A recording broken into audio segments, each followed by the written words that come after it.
Hey guys, what's good? Welcome back to JDB Selects. Round 8 done and dusted. That means we're moving ever so close to not only Magic Round, but also State of Origin. You can feel the energy starting to build within the season. Some big blowout games to celebrate Anzac Round as well. But first, before we look at Round 9, let's as always look back at how we did last week. So last week we tipped 6 out of 8 games, I think for the third week in a row. Obviously, was never going to back the Titans against my Wars on Anzac Day, but full credit to the Titans for nabbing their first victory of the season. And then the Dolphins dished up some pretty average football against the Knights on Sunday to leave us with 6 out of 8 for the week. But again, still running at 67% for the season, so above average, but still not quite where we want to be. Now, before we move on to the rest of the video, I just wanted to let you know that we have launched our JDB Selects Patreon. This is the one-stop shop for everything NRL and sports betting. Not only will you be supporting the work that I do with JDB Selects, but in return you'll also be getting cutting-edge NRL data tools for every fixture of every game.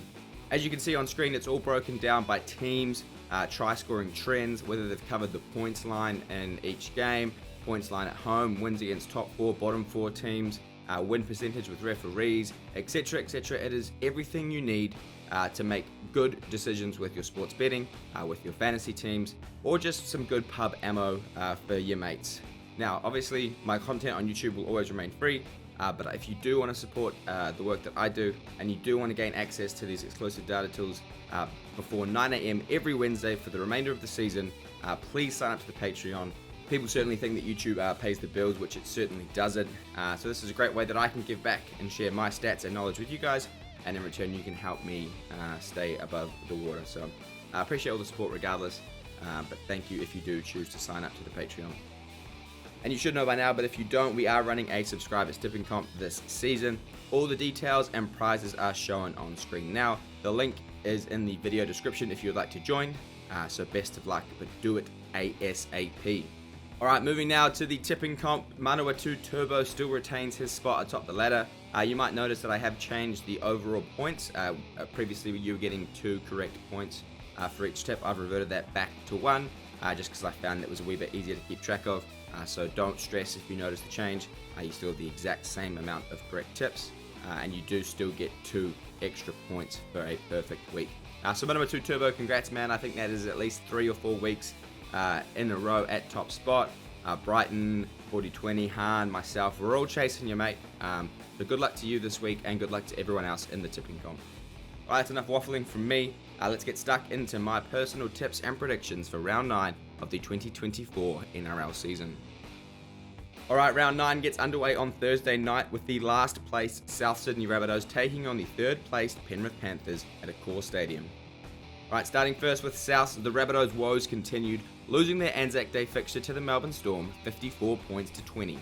The Bunnies were in the contest early with Cody Walker, Jacob Gagai and Jack Whiten looking dangerous on the left edge, but a crucial error opened the floodgates for the Storm, and defensively they weren't able to stem the flow. I thought Jai Gray had his moments, but certainly never did stop trying to inspire his side, and Cam Murray once again was huge through the middle, making 40 tackles, 123 run meters, and even bagging a 4-pointer. The Bunnies are now though 1-6 to start the season, and face arguably the greatest side of the modern era this week. In terms of teams list for the Rabbitohs, Tane Milne is facing a 2-game suspension for a complete dog shot on Cameron Munster, and in my opinion should be suspended for much longer. It is something we need to completely remove from the game. He had nothing but ill intent for Munster there, and it is, I guess a bit of a staple of Tane Milne's game too. Trell Mitt though, he still has 1 more week to serve on his suspension, and Alex Johnston, who has been out for a wee while, is also not expected back until next week. Alright, and as for the Panthers, they managed to hold off a late surge from the Cowboys, hanging on to secure their first win in Townsville in 4 years, 26 points to 20. The scoreline certainly reflects the grueling back and forth nature of the contest, with the Panthers middles doing it tough, but their goal line defense standing tall. All the talk pre-game was around Nathan Cleary returning, however it was their back 3 of Edwards, Alamotti and To'o who really got them home, with all 3 players running for over 200 metres and breaking a combined 35 tackles. While it certainly wasn't a clinical performance by any stretch, it certainly was another impressive defensive performance, and the Panthers, who were on the wrong end of almost every key stat, still managed to walk away with the 2 competition points. And in terms of teams list for the Panthers, both Scott Sorensen and Moses Leota were late omissions last week with injury, but they will be likely named again this week. Sinia Taruva was also surprisingly dropped last week by Ivan Cleary, citing reasons around his contract negotiations, but he is expected to be named again this week. Alright, looking at the two sides head-to-head, the Panthers have won 7 of the last 10 games against the Bunnies. However, South Sydney, they have won 9 of the last 12 games against the Panthers at core. The live odds don't agree though. The Panthers are currently $1.15 favourites, with the Bunnies coming back at $5.50. The points line is currently 14.5, and the over and under is currently 42.5 points. As always, a cracking game to start the week on Thursday. A fairly straightforward one to tip though. I do think the Panthers can break some of that hoodoo at a core over the Bunnies. So I'm going to take the Panthers. I'm going to take the Panthers 1-12 though, because I do think the Bunnies have started to show some signs of life. They desperately are missing a bit of spark on attack, but I think effort-wise they have been much improved, and will want to show it against the 3-time defending premiers. So Panthers for me, 1-12. Alright, moving now to the first of 2 Friday games this week. Starting first with the 4th placed Manly Sea Eagles taking on the 10th placed Canberra Raiders at 4 Pines Park. Starting first with Manly, the Sea Eagles managed to avenge their loss to the Eels earlier this season, storming home to win 32 points to 18. Manly were out enthused in the first half and were beaten up through the middle of the park, with Hamoli Olakau'atu spending 10 minutes in the bin, and they found themselves only down by 8 at the break. They came out in the second half with an increased intensity and tore through some pretty ordinary Parramatta defence, largely thanks to Olakau'atu, Garrick and Saab on their right edge. I thought both Matt Lodge and Nathan Brown off the bench gave the Sea Eagles a huge lift, and of course DCE was also outstanding. That double pump to draw in Sivo was just rugby league poetry in motion, man. No doubt a flattering scoreline in the end, but they certainly weren't flash in stages in that game, and was definitely aided by the 2 late sin bins. Big teams list news for the Sea Eagles this week, with both DCE and Hamoli Olakau'atu both facing 2-match bans for their part in that dangerous tackle on Sean Lane, and it obviously goes without saying that they are 2 massive outs for Manly. Alright, and as for Canberra, the Raiders, they suffered their second embarrassing loss to the Sharks of the season, coming up with a donor at home, 40 points to 0. Canberra couldn't match the intensity from the Sharks around the ruck, and were sucking in the big ones after just 20 minutes, and bombed a couple of chances purely due to fatigue. It was always going to be a tough ask for the Raiders without Fogarty, and the absence of his kicking game was evident, with his side unable to get out of their own end. But regardless of who you have in your halves, you can't miss 60 tackles and expect to be competitive. A really disappointing result for Ricky Stewart and the Raiders, especially as it was Ricky's 500th game at the helm. And in terms of teams list for the Raiders, no injury force changes are expected for the Raiders this week, but Ricky Stewart did mention that Elliot Whitehead is a good chance to return. Alright, looking at the two sides head-to-head, Manly, they have won 7 of the last 10 games against the Raiders. They've also won 10 of the last 13 games at Brookie against them. Ooh, this game's very, very interesting. Obviously, if DCE and Hamole were in for Manly, it's pretty straightforward, but that certainly does level the playing field with both sides without their first choice halfback.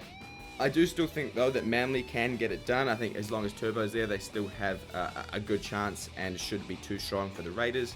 The Raiders will obviously be very fired up after a bunch of disappointing performances in a row. The stats do support Manly, though, and I do think Manly are the better side this season, so we're going to take Manly here, 1-12. Alright, moving now to the final game on Friday. It is a rematch from Las Vegas, round 1 this season, where the Roosters won 20 points to 10. We have the 5th placed Broncos taking on the 7th placed Roosters at Suncorp Stadium. Alright, starting first with the Broncos, they made light work of the West's Tigers, pulling away late 34 points to 10. Brisbane were able to find plenty of space on the Tigers' edges, but blew plenty of chances, pushing the pass when it wasn't on or dropping the ball cold. Adam Reynolds and Payne Haas were both incredible on return from injury, with Reynolds controlling the game perfectly off his boot, while Haas proved once again why he's the best prop in the competition, scoring a try and running for over 130 metres in his 52 minutes. Reece Walsh, as always, was dazzling with his footwork and speed, bagging a double before struggling to finish the game with one of the more severe muscle cramps of all time. Right, and in terms of teams list for the Broncos, despite the worrying signs of both Walsh and Reynolds at the end of that game, both players were just cramping, so should be good to go this week. Both Ezra Mam and Selwyn Cobbo are all listed as to make their return this week as well. Right, and as for the Roosters, they recorded their biggest ever Anzac Day win over the Dragons and their highest points total since 1998, winning 60 points to 18. The performance was spearheaded by Sam Walker, who was incredible on his return from concussion, converting all 10 of their tries, setting up 2 others, and completely toying with the Dragons with his short kicking game. Butcher, Crichton and Watson were great through the middle and on the edges, while Dom Young racked up 222 running metres in his return from suspension. The Roosters have now won 5 of their past 7 Anzac Day clashes against the Dragons and showed just how strong their side is when they can clean up their handling and play through the middle. And in terms of teams list for the Roosters this week, Jennings, Tupou, Radley and Tupanua are all expected to be available for selection for this crucial clash against the Broncos. Looking at the two sides head to head, the Roosters have won 7 of the last 10 games. They've also won 3 straight games against the Broncos at Suncorp, with Brisbane's last win coming back in 2019. Ooh, the stats do favour the Roosters here, but I am going to take the Broncos. I think the Broncos will be near full strength, especially if Mam and Cobbo do return. I know the Roosters looked good last week against the Saints, but dare I say it, that was against the Saints, and the Broncos are a different kettle of fish. So Brisbane, for me, too strong at home, but just by 1 to 12 points. Hey guys, me again. Again, if you do want to support the work that I do and this channel, please consider becoming a Patreon member. You'll get an incredible stat sheet for every NRL fixture for the rest of the season, delivered to your inbox before 9 AM every Wednesday, that'll help you make more money on the punt and make better choices with your super coach and fantasy teams. If you are interested, the Patreon link is in the video description, as well as on my YouTube channel and my social media pages.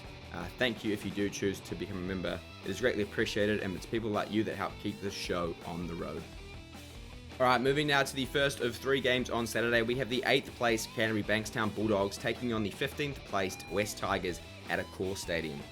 Alright, starting first with the Doggies, they will be fresh off a bye this week, but the week prior finally got their revenge against the Newcastle Knights, 36 points to 12. While the scoreline certainly flatters them, Canterbury weren't overly impressive in my opinion. They only managed a 66% completion rate, they missed nearly twice as many tackles as the Knights, and they ended up making more errors. They have, however, massively improved defensively, but are still lacking through the middle and in the halves.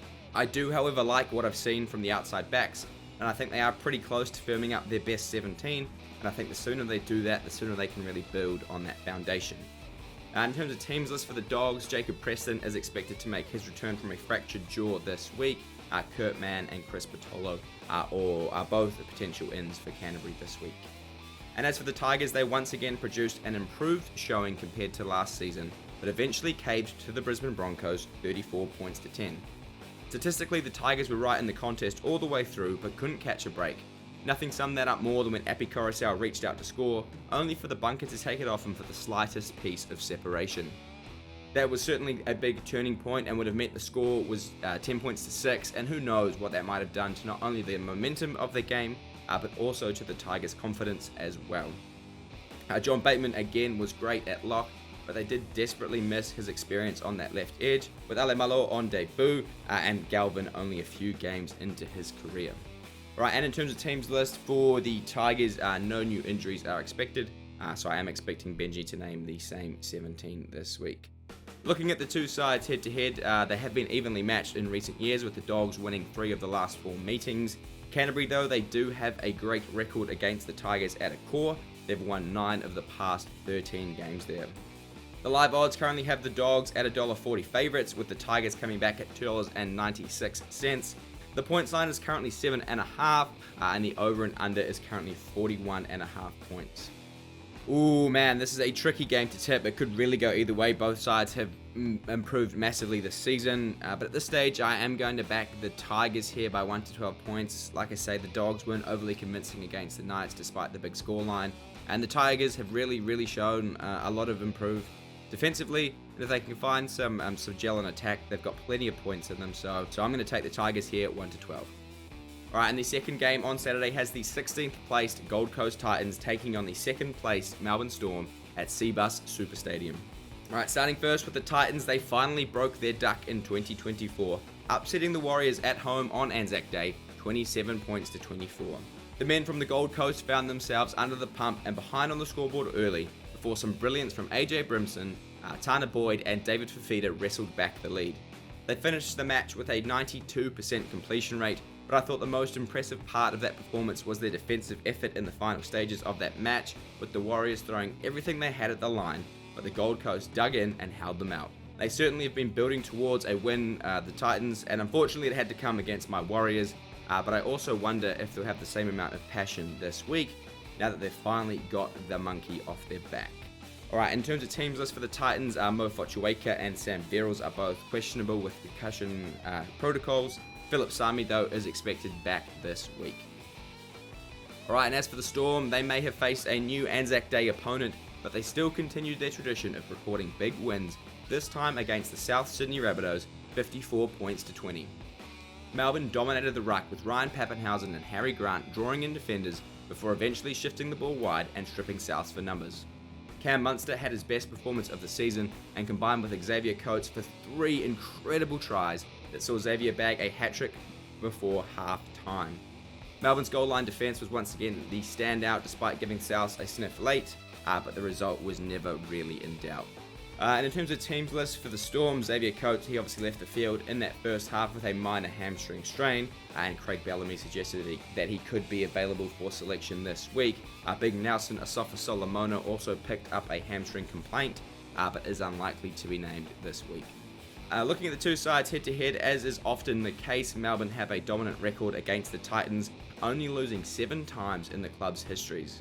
They've also won 13 of the past 15 games. And looking at the live odds, the bookmakers, they agree. We've got the Storm at $1.18 favourites, with the Titans coming back at $4.95. The points line is currently 13.5 points, and the over and under is 45.5 points. Alright, fairly straightforward one for me. I think the Storm win, and win very, very well. So I'm going to take Melbourne 13+.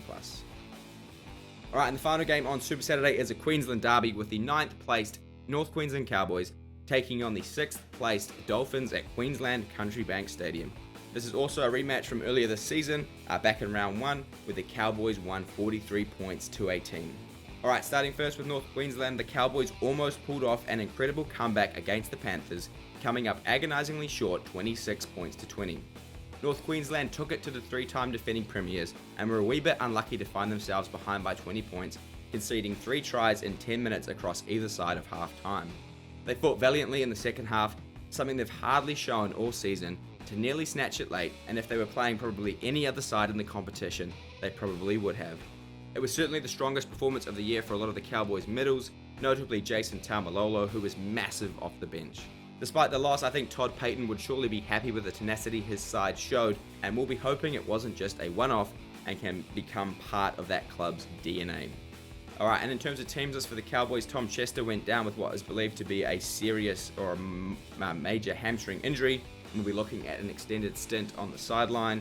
Good news though is Murray Taulangi and Helam Luki are both expected to be named this week. Alright, and as for the Dolphins, they couldn't recapture their form in Darwin, losing to the Newcastle Knights at home 18 points to 14. The Dolphins had plenty of chances to score but bombed some pretty prime chances, and left it far too late before they finally started shifting the ball wide and throwing it around. Trey Fuller was once again the standout for the second week running, notching up nearly 250 run meters with 3 line breaks and 16 tackle breaks. It was a really underwhelming performance given how strong they were against the Eels last week, but it certainly doesn't help that they lost both Bromwich brothers, Kenny to an HIA and Jesse to a calf injury. The good news is though that both Herbie Farnworth and Anthony Milford are expected back this week, and Hamiso Tabuai-Fidow is still a few weeks away. Looking at the two sides head-to-head, the Cowboys are currently up 2-1 against the Finns, and as I said earlier, they've already recorded a win over the Dolphins this season. Pretty straightforward one for me. I think the Cowboys in Townsville will be too strong. I also think they could run away with it, so I'm going to take the Cowboys 13+. Alright, moving now to the 2 games on Sunday this week, starting first with the 13th placed Newcastle Knights taking on the 12th placed Warriors at McDonald Jones Stadium. Alright, starting first with Newcastle, no ponga, no problem for the Knights, who managed to grind out a crucial win over the Dolphins, 18 points to 14. With KP sidelined with that significant injury, Newcastle needed to prove that they weren't just a one-trick pony and needed players to stand up, and some certainly did. I thought Dane Gagai had his best performance of the year as captain, and young David Armstrong had some really strong moments on debut and even scored the opener untouched. I think the Knights did still look a bit shaky defensively on their edges, and I think they could consider themselves quite lucky that the Dolphins bombed a few genuine chances, or the result could have been very different. And in terms of teams list, a huge blow to the Knights with Jacob Saifiti looking to be out long term with an Achilles injury. Greg Marshew also picked up an ankle injury and will be in doubt this week. Alright, and as for the Warriors, they were ambushed by the Gold Coast Titans on a historic Anzac Day fixture, getting beaten 27 points to 24. It was another disappointing effort from the Kiwis, who looked lively early but switched off for 20 minutes either side of half time, leaving them a mountain too high to climb in the dying stages. AFB and Chance Clocksab were easily the standouts and both got their names on the score sheet. Dylan Walker looked great on his return and brought a lot off the bench, but the Warriors' fifth play options were extremely predictable, only ever going right to Sean Johnson, either playing short or putting up uncontestable kicks, and that's something they'll urgently need to address. Right, in terms of teams list, I don't think the Warriors picked up any injuries. I also don't think anyone is expected back this week, so I do imagine we'll see the same 17 named on Tuesday. Alright, looking at the two sides head to head, this is another rematch from earlier this season, with the Warriors claiming a 20 to 12 point win. It's also 5 wins apiece in their last 10, but the Knights, they have been strong at home. They've won 6 of the last 8 games. Alright, I am going to be biased and go against the stats and take the Warriors here 1 to 12. I do think the Warriors have been very underwhelming in the last couple of weeks, but I do think this game is set up nicely for them. Obviously the Knights won last week, didn't look great, and I think the Warriors can really roll them at home. So Warriors 1 to 12. Alright, and the final game of round 9 has the first place Cronulla Sharks taking on the 11th placed St George Illawarra Dragons at PointsBet Stadium. Alright, starting first with the Sharks, they were pumped by the Raiders for the second time this season, 40 points to 0. Cronulla were too strong around the ruck and played a high-tempo game that the Raiders just couldn't match. Their attack has been in red-hot form in recent weeks, recording 34 plus points for 4 weeks in a row, and as has their defense, only conceding 6 points in the last 2 weeks. Even more impressively, they've done it while missing players, including halves and a significant number of their first-choice middles, which really should be applauded. Hines, though, has obviously been the one common theme and was outstanding again last week. Right, in terms of teams list for the Sharks, no injury changes are expected this week. I'm also not sure what's going on with Braden Trindle's off-field incident and his subsequent stand-down. Alright, and as for the Dragons, they had their wind knocked out of the sails, suffering a record-breaking defeat on Anzac Day to the Roosters, 60 points to 18. The Saints, they opened the scoring, but following that were put to the sword, missing over twice as many tackles, being unable to contain the Roosters around the ruck or on the edges. Zach Lomax, who had been near perfect through 7 rounds, made some uncharacteristic mistakes, and Tyrell Sloan, who was electric in the same fixture last year, had very minimal impact. After an incredibly spirited performance against the Warriors the week prior, it certainly brought the Saints back down to earth. Alright, and in terms of teams list for the Saints, Moses Sully obviously went down in the first minute with a Category 1 HIA, so will miss this game. However, Luciano Leilua is expected back from a calf injury, while Michaeli Ravalawa is TBC with a knee complaint. Looking at the two sides head-to-head, the Sharks have the wood over the Dragons in recent times, winning 9 of the last 10, including 7 straight. They've also won 5 straight at home. Alright, the live odds do agree. They have the Sharks at $1.20 favourites, with the Dragons coming back at $4.60. The line is currently 13.5, and the over and under is... Alright, pretty straightforward for me again. I think the Sharks at home will be way too strong for the Dragons, so Cronulla 13 plus. Alright, bang, just like that, we're done. Thank you as always for watching. If you do want to support the work that I do, please consider becoming a member of the Patreon. You'll get access to some incredibly detailed NRL stats that can really help you make some money or get the word over your friends at the pub. Either way, though, thanks for watching. Leave a like on the video. Drop your tips and predictions in the comments below, and I'll see you in the next one.